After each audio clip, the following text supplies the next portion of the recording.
Hi friends, तो आज আমি বিগ সাইজ সোয়াবিনের একটা মাঞ্চুরিয়ান বানিয়ে দেখাবো। তো ওয়েলকাম টু শিবানীর রান্নাঘর। তো এই সোয়াবিন আমি নিয়ে চলে এসেছি উড়িষ্যা থেকে। উড়িষ্যার বাজারে এটা খুব ফেমাস, ওখানে খুব বিক্রি হয় আর এটা খেতে শুনেছি খুব সুস্বাদু।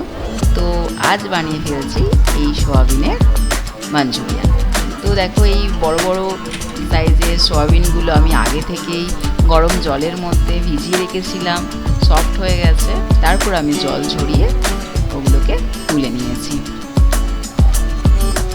তো এই সোয়াবিনগুলোর মধ্যে আমি ডিম অ্যাড করে দিচ্ছি, কাঁচা ডিম অ্যাড করছি। আমি এর মধ্যে 2টো ডিম অ্যাড করে দেব।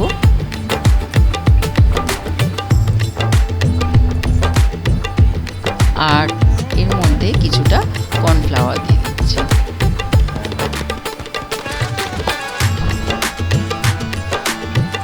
পরিমাণ মতো নুন দিয়ে দিলাম। এরপর আমি পুরোটা একসঙ্গে ভালো করে মিশিয়ে নেব। ভালো করে মিশিয়ে নিয়েছি আর কড়ার মধ্যে কিছু তেল গরম করে নিয়েছি। তার মধ্যে আমি এক এক করে সোয়াবিনগুলো ছেড়ে দিচ্ছি। ছাড়ার সময় গ্যাসের ফ্লেম আস্তে দিয়ে ছাড়তে হবে যাতে গা থেকে ছেড়ে না যায়। তারপর আস্তে আস্তে সোয়াবিনগুলো উল্টে পাল্টে নিতে হবে। আমি বেশ হালকা করে লালচে লালচে করে ভেজে নেব। দেখো সুন্দর হালকা ব্রাউন কালার এসে গেছে। এবার আমি তুলে নিচ্ছি তেল থেকে।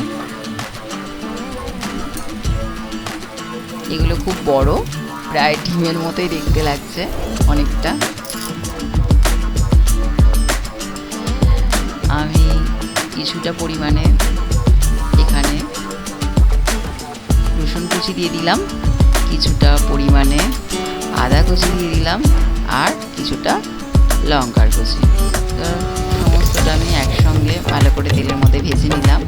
আর কেটে রেখেছি বড় বড় পেঁয়াজের টুকরো। মাঞ্চুরিয়ানে বেশ বড় বড় পেঁয়াজের টুকরো খুব ভালো লাগে। তো পেঁয়াজগুলো হালকা করে ভেজে তার মধ্যে আমি নুন ছড়িয়ে নিচ্ছি। নুন দিয়ে অল্প ভেজে ওর মধ্যে আমি ক্যাপসিকামগুলো অ্যাড করে দিচ্ছি। ক্যাপসিকামের টুকরোগুলো সব বড় বড় করে কাটা, দেখতেই পাচ্ছ। বেশ হালকা করে ভাজতে হবে, খুব বেশি ভাজা যায় না।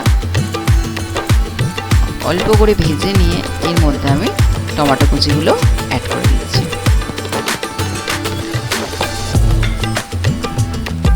দিয়ে দেবো এর মধ্যে অল্প পরিমাণে সোয়া সস। মাঞ্চুরিয়ানে কিন্তু সস মাস্ট। তো এর মধ্যে আমি অল্প পরিমাণে ভাজা মশলাও দিয়ে রাখলাম।